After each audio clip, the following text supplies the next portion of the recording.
Hey fellow agate lovers, check this out. I picked this rock up at the amazing Kokernot 06 Ranch in West Texas. That's near Alpine. That's where all the cool rocks are. It's some sort of Texas biscuit, right? You can see that based on the shape. It's interesting though. I can see signs that it's not just your ordinary, average, everyday, run-of-the-mill biscuits. You see those little circular features there and there? Plus it has this drusiness here. It's pretty heavy, so I think it's solid. Will this have anything beautiful on the inside? We're gonna find out.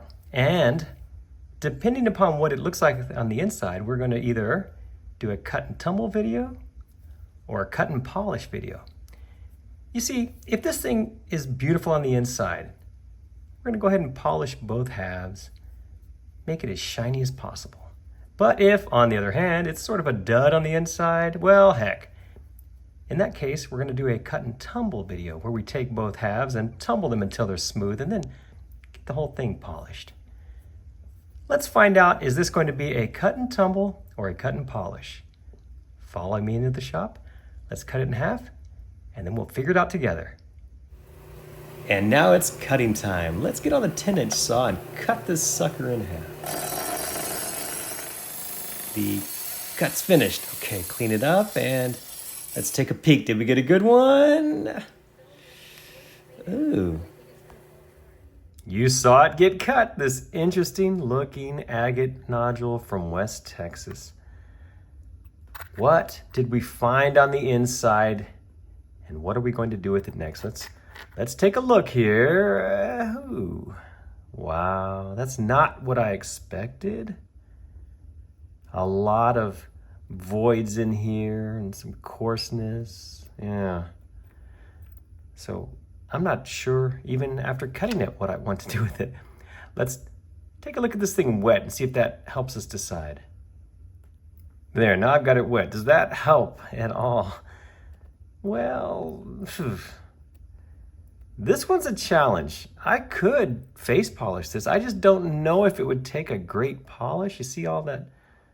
Well, you got a lot of the voids there as well, but I think there's a lot of quartz in there. And in my experience, when you have a surface like this, it's hard to get a really good mirror-like polish because this stuff will just sort of break free and scratch the surface as I'm trying to polish it. Although, as I look at it closely, I can see some interesting details in there. You see that? That's kind of cool. Tell you what. Why don't we go ahead and face polish these two halves and just see how it turns out. What I'll do next is get this back in the shop and I'll get on the flat lap, get it started there, and then maybe move over to the cabbing machine. See what kind of polish I can get on this thing. All right, let's start on the flat lap and the 80 grit disc. This will smooth out the surface. All right, here's how it looks. Pretty smooth. That's important for a good polish. Now let's move on to the 220 grit disc. Spend a few moments here. Now check it out. We're getting that reflection. That's a good sign. Next up, we'll move over to the cabbing machine. Get on the 600 grit soft wheel. There you go. Looking good. I always show these dry. Next up is the 1200 grit wheel. What will this do for the polish? Okay. I like that. Enough of the material is starting to shine. Our final wheel, the 3000 grit. This should make it really glow. Let's see. Oh yes. Looks good. Well, we can probably do a little better. Let's move over to the wet belt sander and get on the cerium belt. I'll spend a minute or two here. And for our final polish, ooh, look at the shine. That cerium belt does magic. That's very pretty. Yeah, it's good looking, especially considering what it looks like on the outside. Well, let's take it inside now and take a closer look. Check it out, the face polishing is all finished. Did we make a good choice to face polish as opposed to tumbling both halves? Let's see.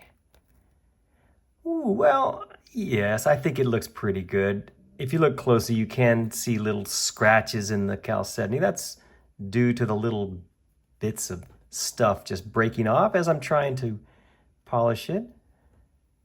Overall, though, I think it took a decent shine, all things considered. Let's take a closer look at this half. What do we see in here? Well, I'm seeing lots of quartz, but also some banding and some chalcedony, of course. Looks like little dendritic stuff right down there. That's interesting. Yeah, that's kind of cool. Let's look at this half. Ooh, I think that's pretty up here. Some detail along the edge that's quite nice, actually. And lots of quartz.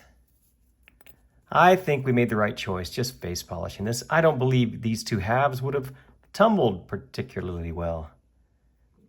Well, I guess we'll never know. Thank you so much for watching this video. I sure hope you enjoyed it. And if you did, please remember to check my other videos for more like this. Thanks again.